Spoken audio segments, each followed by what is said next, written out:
Fancy meeting you in a place like this. My name is Josh Coleman, and I was asked to be one of the presenters for this summit. I'm looking forward to seeing everybody else's presentations as well. Normally, I'm only doing live videos these days because it keeps me on this spontaneous edge. When I do something that's pre-recorded, I have a tendency to overanalyze and be a bit more critical. So I've been forcing myself to go live with guests and by myself quite often. So I'm going to treat this, even though it is a pre-recorded video, as though it is a live video. And we'll see if we can experience the flow state that I'm actually going to be talking about as well, because that's a part of what this talk is. The talk, well, actually, I'll just start. My name is Josh Coleman, and my path has been very beautiful and very intense and very dark and all sorts of things. I've experienced a really intense life.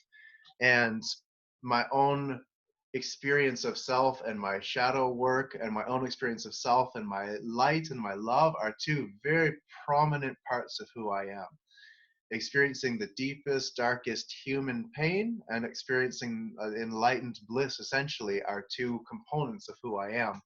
And at this point in my life, I'm not interested in only having one or the other.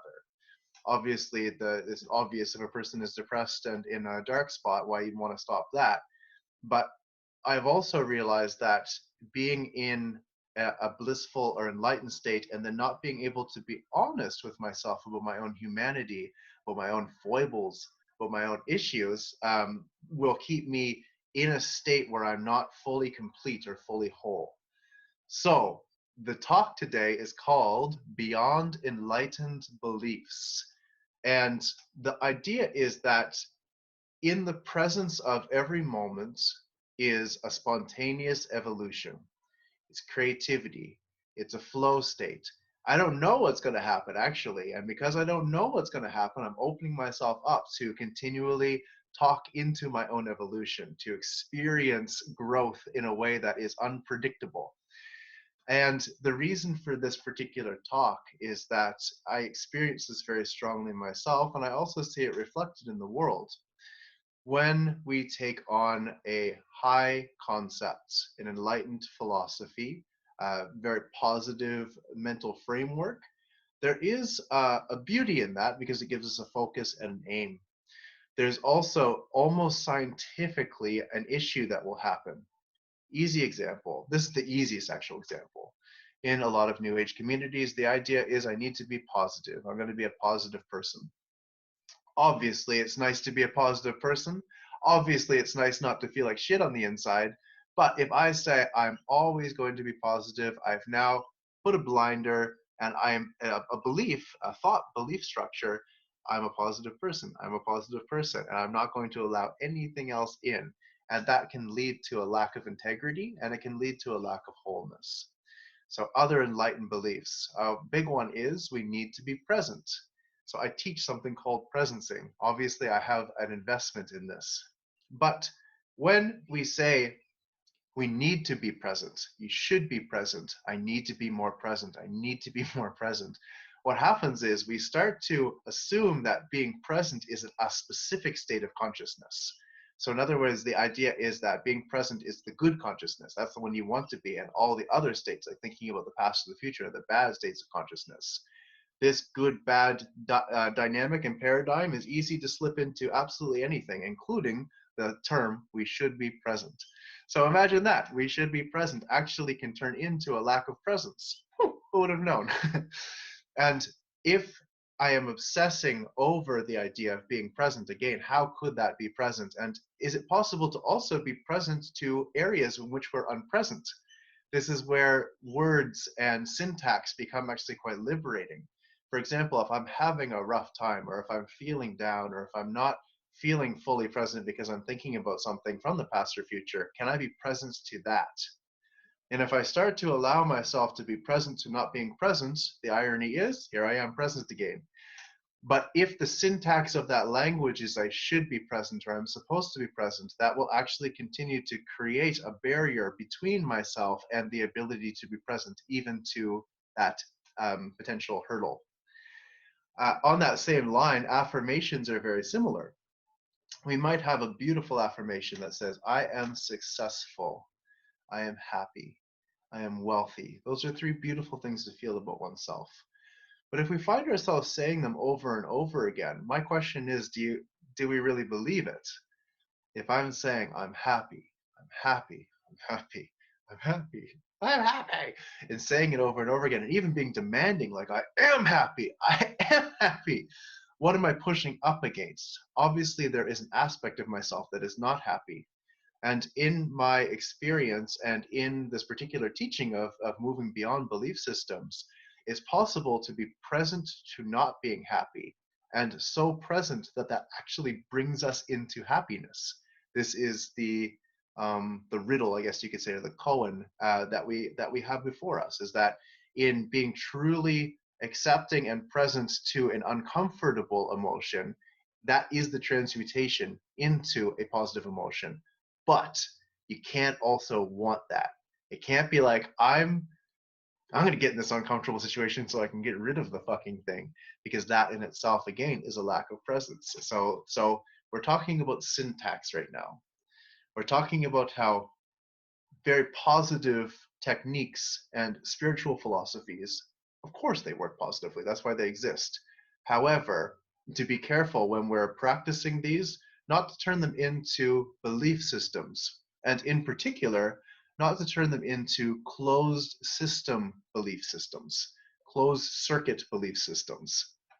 So a closed circuit belief system means that if information from outside of it comes in, there's no way to take it in. So if, for example, I believe that the earth is flat, I don't actually, but if I believe, and that's all I believe, no perception from outside of that will come and will affect that.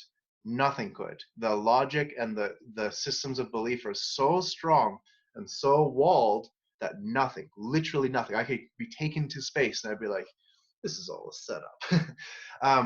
So that's just one silly example of flat earth, but it's something that we do to ourselves and with each other in even positive spiritual groups, or even obviously in we know that too, and in social movements and in politics and everywhere. If we take on a series of beliefs, and that all of a sudden our perception is routed, so everything we see comes through that belief system, then it becomes a closed circuit belief system. And the longer a closed circuit belief system goes on as well, the harder it is to overcome. So one practice, and that's going to be kind of the point of what we're doing today, one practice is to let go of all of it a few times a day. I mean, I don't know who the fuck I am. I don't know what my body looks like. I don't know what my life path has been. I don't know where I'm going. And it's not that we want to live there all the time, because obviously if we live there all the time, that's like deciding to be so spaced out that we can't take the appropriate action in our lives. But having a moment, a few times a day, 30 seconds, 5 minutes, whatever it is, to let go of everything. I don't exist anymore. There is no me. And in doing that, by letting go of all of our beliefs, letting go of our connection to everything and everyone, what happens is then we come back to life fresh. I'm coming with the freshest eyes that I can. Eyes that are not necessarily saying, I already know that, I already know that, I already know that. I'm trying to shed it so that I'm coming into a space of openness. Now, do I live my life 100% of every day like that? Fuck no. And I don't know anybody else who does either, even experienced meditators or people that have lived in monasteries for years and years and years. I don't know anybody that does that. That's why in this holistic paradigm of presence, the ability to experience the edge of our own evolution, the presence of creativity as we move forward in life, the I don't know, and so what's possible, by being able to do that a few times per day, whatever form of practice that leads for you. That's why people do mantras too. You repeat the same word. If I say the word squirrel over and over again, at some point squirrel is not going to make any sense. The person who's saying squirrel doesn't make any sense, and it breaks us out of. That's why people do mantra.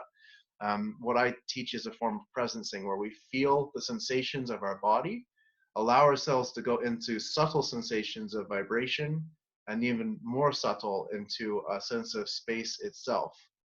And the idea is to experience our body. I didn't expect to do all this, but this is a part of the spontaneousness.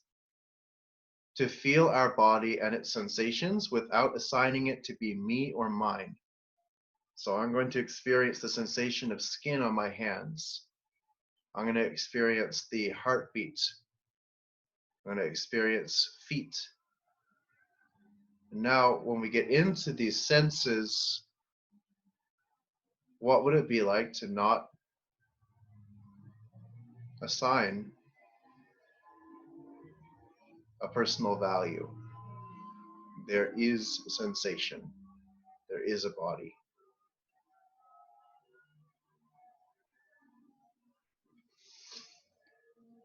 However, again, we don't want to live there, because the personalization of our lives, the ability to experience ourselves and each other in the myriad of forms and evolutions that we take, requires the ability to be present and to really be there with ourselves, and to really ground into a very personal interpretation and be able to own that I am in this body and this is who I am. There's nothing that's fucking awesome. That's embodiment, baby. But at the same time, if we're only doing that, eventually it's going to catch up to us. And the solidity with which we create mentally, physically, philosophically will eventually become the thing that holds us in and disallows new energy, new perspective, and new parts of ourselves to emerge and to evolve. So, an enlightened belief, just to come back to the point here, is one that obviously has value, that obviously has a rooting in tradition and in philosophy that can be very, very helpful for ourselves and for other people. To move, though, beyond an enlightened belief is to even let go of that a few times a day.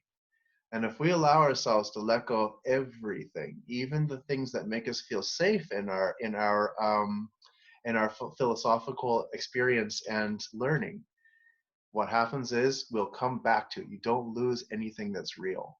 So we'll come back to those same belief systems, those same perceptions, and accept with a freshness to say, hey, does this really still apply? I'm like, oh, it does. Well, then let's just keep going forward. But then if there's a moment where it goes, oh, that doesn't apply as strictly as I thought it did in this moment, we'll allow that to happen as well. And really, if we watch and track our experience, there'll be a revolution. It'll go in a cycle. There's going to be times where we feel very sure and very confident, and times where we feel a bit doubtful. In those moments of doubt, that's a time of rearrangement. That's a time where we start to allow an evolution to go that comes and grows beyond what we already knew. And in times of confidence, we take that cultivation and fucking push forward. And that is the ebb and flow of life, being able to experience that in its own way. And if we practice some form of letting go, having that in a small sense every single day, a few times. I'm going to end it right here. Thank you so much for watching. And I look forward to seeing everybody's videos.